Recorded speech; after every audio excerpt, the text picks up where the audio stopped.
हा व्हिडिओ फक्त मुलींसाठी आणि स्त्रियांसाठी आहे. मुलींनो, ही एक गोष्ट जर तुम्ही आपल्या जीवनात अंमलात आणली तर तुमच्या जीवनातून 70 ते 80% मानसिक आजार असेच निघून जातील. हो, गोष्ट साधी आहे पण तितकीच महत्वाची आहे.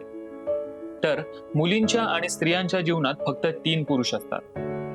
पहिला बाबा, दुसरा भाऊ, सख्खा असेल किंवा मानलेला असेल, आणि तिसरा होणारा नवरा किंवा जो नवरा आहे तो. बाकीचे मुलं फक्त येतात आणि जातात. त्याच्यामुळे त्यांच्याशी कनेक्टेड राहायचं, पण अटॅचमेंट कोणाशीच नको, नाहीतर तुम्हालाच त्रास होईल. मुलं येतील, निघून जातील, आणि त्रास मात्र तुम्हाला सहन करावा लागणार. आणि मुलींना मानसिक त्रास म्हणलं तर खूप मोठा असतो. त्याच्यामुळे तुम्ही आधीच दक्षता घ्या, म्हणजे हा त्रास तुम्हाला होणार नाही. फक्त 3 पुरुष खूप महत्वाचे असतात आणि तेच खरे असतात: बाबा, भाऊ आणि नवरा. त्याच्यामुळे त्यांना समजा, त्यांच्याशी राहा, एकमेकांची मदत करा, स्वतःची आणि आपल्या मनाची काळजी घ्या.